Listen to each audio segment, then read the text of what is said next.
Welcome back to Sports for Real. This is Coach Hall. You know, the more I look into this Jackson State thing with Coach Prime, I'm hearing allegations now that the Jackson State administration has been undermining Prime. And not only that, there's allegations of missing money. That greatly disappoints me because I've been hearing this kind of thing for 30 years now. I'll give you a couple examples.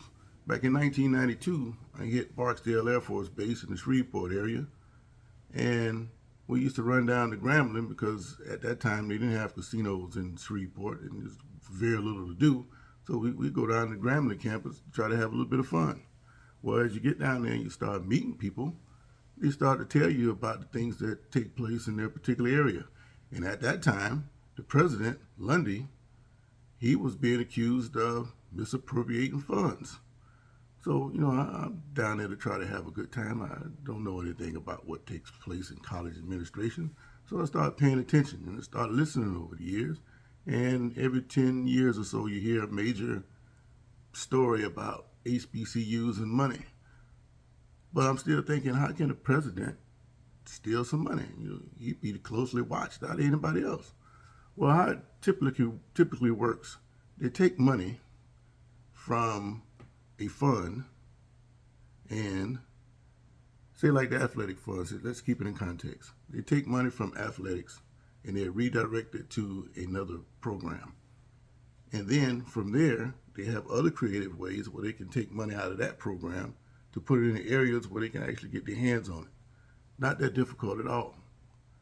So if you're paying attention to what Prime is saying, they're saying that the president has been undermining him the whole time. When you think you got X amount of money in one place, it's been moved somewhere else. But let's not stop there. Let me give you another example. My school, around 2003, 2004, they had major administration problems at FAMU. Then they bring in this interim president, Lundy Bryant, and she made things worse. She started targeting certain individuals around campus. For instance, my coach, Billy Joe. They wanted to get rid of Joe because I felt like because he was the highest paid person in the athletic department. I saw it coming before it even came down. Just by all the stuff that was going on. You have all this money deficit that they have. So what do? You start cutting people who are making all the money.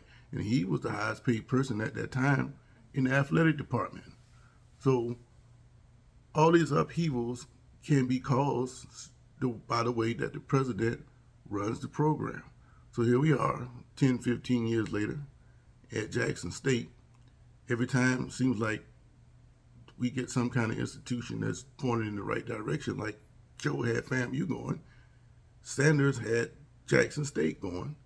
We find out there's some internal conflict that's pretty much tearing down the whole program. And to me, it's disappointing. So I said before that Jackson State, they're not really crippled by what took place in a way they are, but at the same time, they can still overcome it just like in the ways that I told you.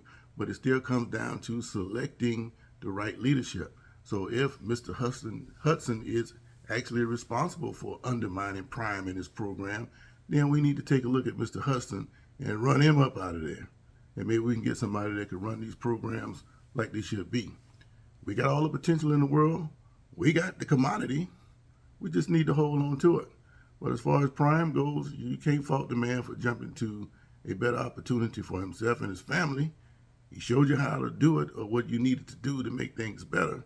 But if you got administration that's going to work against you, it doesn't matter what you come up with. So the key is getting the right administration in place. So that's my take.